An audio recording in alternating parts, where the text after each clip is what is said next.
Welcome back, folks, to the Business Blast. The Business Blast is brought to you by Satco. SATCO.com, baby. They do the right thing, and they do the right thing, Greg. They do, and they've done it for years. They continue to and will in the future. Keep it up, Satco. Come on. So what's up today, man? Getting after it here. A few things have changed in the last several months. Really? I haven't noticed. Yeah. Is that surprising? So one of the things I wanted to cover today and talk a little bit about, it's going to be getting a lot of action on it, but let's get our opinions on it. It's just change management during COVID. All right, there's your official title. How does that sound? So I'm going to give you my little opinion on it, my little feedback on what's going on. Because of the change, we've all had to manage it. We've all had to do something. Everybody's done it to different degrees. Whatever it is in your situation is your deal. But as a whole, everybody's changed during this. To me, I see it as like a big reset button on everything. I mean, everything. We're going to talk about business today primarily, but it's a reset button. It's actually given time. I think it's given people time to think through things as a whole more. Like before, it seems that now nothing is as crucial or urgent as it was before this happened. And I'm just giving you my personal feelings. It's like nothing could be worse than what we went through, could it? Oh, it can always we're at get the worse. worst. No. We think, yeah, it can. No, but I mean, no. It can always get worse, bud. Okay, it can get worse, but nobody ever thought it would get as bad as it is. There is Buzz, or wherever you guys are at. To me, it's a was situation, but so from there, you just got to look at how you can make it better.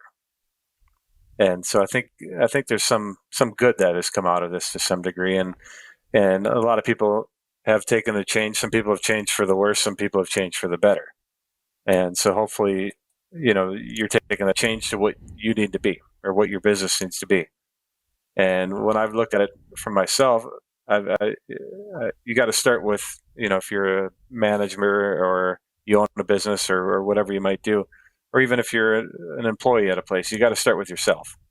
You got to evaluate yourself and see what you can do better, how you can change, how you can improve. All right. So get that out of the way. That's number one. Look at yourself, figure that out. And then you can turn it from there into your business and then look at, ways that you can improve that. And whether that's from a personnel standpoint or an offering or products that you're going to sell or whatever it might be. Or closing your business. Or closing your business. Or closing. True. Shutting it down. Whatever it is. Yeah. Yep. I mean, like you talk about some, like, for us, it's still very uncertain. You feel like it's coming back. I have some excitement on my end, just from a few things we're working on here. But man, there's a lot of business owners out there that are going, you know what? I'm shutting the doors, bro. That's my change management. And, so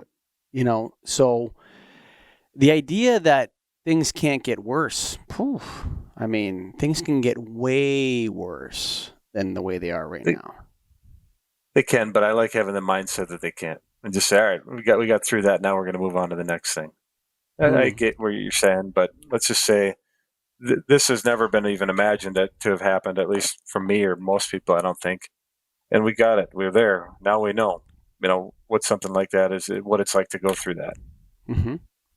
And how do you change from it? I think it gives you time to, in my opinion, is to build the best organization you can. You're able to take the time to do that. So, go ahead. Finish your thought. And really define your purpose, define your sense of purpose, define your business's sense of purpose. You've had time to do that, work through it, get it done, and move on. Time to come out of this thing hot. So, I might illustrate this with how difficult change can be. Okay. Okay. Like providing a little personal anecdote for you. Okay. I wanted you to draw something, but illustrate your way. I'll illustrate it with my vast vocabulary for you. Thank you. The way my family, so my business is a family business. My father's a partner. And my wife is a partner, and my mom's a partner. Now, my mom and my wife traditionally, my mom worked in the business years and years ago. My wife has really never worked. Well, on and off here and there, but never really truly worked in the business. Yeah. When the lockdown hit, we made the decision that my wife would go to work and I would stay home with my 4 children. Okay. So ever since the lockdown started, I've been at home because there's nothing for me to do. Like what I do is I have various profit centers and I go around all day and I coach the people that are doing their jobs and that are busy, and I kind of sit down with them and I go through things. Sometimes I go with them and close a deal, and I come in at the end in a lot of deals and shake hands and make it happen and so on and so forth. But I'm not actually that into my business. I do a lot of podcasts and I kind of consult for my business. And so when everyone got laid off, I decided that I was kind of annoying to the people that were left. I was like, what are you doing now? What's happening? Right? I was kind of like, oh man. So it just worked out better that my wife came in and did the bookkeeping. So I'm at home every day with 4 kids who are being homeschooled. This is not an easy situation, pal. Okay? No, could imagine. You got 3 different systems. Now, my wife's been at home for 17 years. Okay, there's a lot of legacy systems there in a house with 6 people. Okay, now when you have 4 children that are 6, 4, 2, and just born, there are certain ways of doing things. So I'm going to illustrate how laundry worked in my family and how I tried to change it and how difficult it was. Okay, so the way my wife always did laundry was that there was strategic baskets throughout the house. And people just put their laundry in that. She would take these baskets down to the basement or wherever the laundry room was, and she would wash clothes all together. And then she had baskets for each kid and each person in the family, and she would put those clothes in the baskets after they dried or after they were in the dryer, after they were on the rack. And then she would hand that basket to the kids, tell them to fold their laundry and put it away. So this was a system. This is a system that you have to have, something like this, when you have 4 kids under 7, say. You really can't do it any other way. But then that system kind of perpetuated itself to now where I have a 16-year-old, almost 17, 15-year-old, a 12-year-old, and a 10-year-old. So I come home and I'm like trying to take over this laundry system. Here's the problem. I have no idea whose clothes are whose. Yeah. Right? Like, I don't know whose underwear that is. I got 3 girls. I got twin boys. Try that. Yeah. How does that work? Right. So I'm trying to keep kids in homeschool. I'm trying to get the laundry done. I'm trying to cook meals. I'm going shopping. Right. I'm playing Mr. Mom or whatever you want to call it. I'm the homemaker now, right? So like I can't deal with this anymore. Right? So what did I encounter? And this is good for business owners to think about, especially guys that are like distribution size like us, 10, 20, 30 people. Are your systems in your business based on memory, on somebody's memory? Now, you may not think about it that way, but a lot of people's business, the key elements of their business, the warehouse. Yeah, I mean, you have location codes, but maybe somebody knows where everything is, right? Or you have a system, right? So a big corporation like Amazon cannot work with anybody's memory. It has to be a system that you can teach people, talk 4 or 5 different things. This is how we do it. This is the way you do it. You can't change it. You're not allowed. This is how it works, right? And so they have these systems that are not reliant on people's memory. There's software in place. There's how to work, where you're working, and stuff like that. So large businesses have to have systems. Small businesses or medium-sized businesses like ours can have people in them that are doing the laundry the way my wife was doing it. She just knows whose clothes are whose. So she can do it that way, right? And so that situation perpetuates. But then you try to have someone replace that person. Ooh, that's really tough, right? So what did I try to do? So I said, look, everybody's laundry basket is in their room. And your laundry goes in your basket, okay? You don't put laundry anywhere else in the house. Very difficult to overcome, okay? That was very painful for everybody. Sure. Okay. No. Socks. But what that doesn't go there. That goes in your room. Take it and put it in the basket in your room. Don't want to do that. Okay. You're only allowed to do your laundry on Wednesday. That's the day you do your laundry. You change your sheets. I don't want to do it. I got to go. I want to do my laundry now. I'm just going to do mine now. Mom always let me do mine now. I don't want to do mine now. No. You do your laundry on Wednesday. Because otherwise, you're going to screw up the system. Okay? And so the change management came in and said, this is how we're going to do it.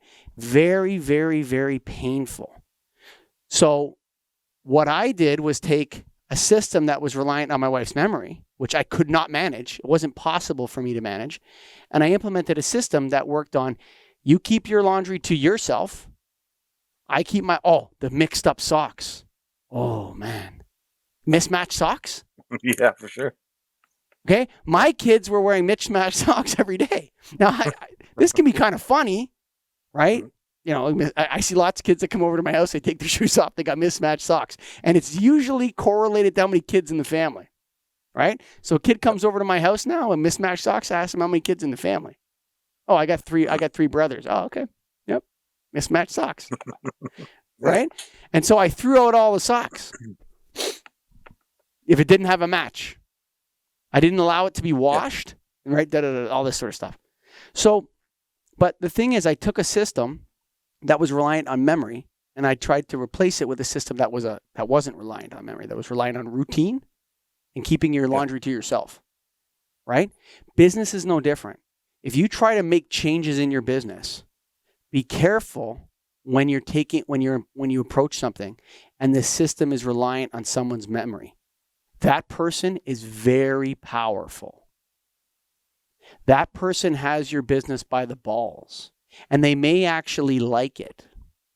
They may actually be very secure in the fact that they know that this business can't run without them. And they may actually be perpetuating that system in order to keep themselves in a position of control over the business owner. And I don't know if you've ever encountered this in your career, Greg, but I've encountered it, and it's very difficult to overcome. Very, very difficult, because the person keeps slipping back into the old system.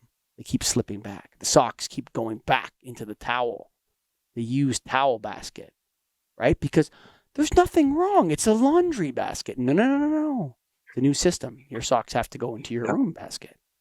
Right? How often do we come across these things in business? And in times like this, now is the time. COVID-19, now is the time to take your business, get rid of the memory. And I know all you lighting distributors out there that are in Nailed, most of you guys are about the same size as Greg and I. We're all in that range. Do you have somebody in your business who's running it on their memory, has some process in there that's based on their memory? How can you get rid of that? And not that person. No. But how can you make that a system where that person is interchangeable with somebody else? That will make your business grow. That's the kind of change you want. That's the kind of thing. You don't want to replace one person's memory with another person's memory, because then you're in the same boat. And guess what else, Greg? What's that? If your business, if you take those systems, so many of us have them based on people's memory. If you take those systems and you replace them with, you take those memory-based systems and you automate them, or you make them into an actual system that someone else can be inserted with a week's training, say. With a week's training. You build the software tools, whatever it is that you need to do. Your business just doubled or tripled in value, because now it's a business that someone else may actually want to buy. There you go. Make it more efficient, man. It's all about efficiencies. This has been the Dirty Laundry episode of the Business Blast. Get your dirty laundry cleaned. Go to satco.com. They do the light thing, Greg. They do the right thing. And you know what, man? They got some serious systems at Satco, man. Those warehouses are huge, buddy. And they don't have any mismatched socks. No mismatched socks. They got a lot of dust, though, on some of those things, because they got some old weird lamp parts that might become popular again and stuff in that part of the warehouse. But they got a lot of stuff in stock. If you're an electrical distributor, Get Satco on your line card. SATCO.com.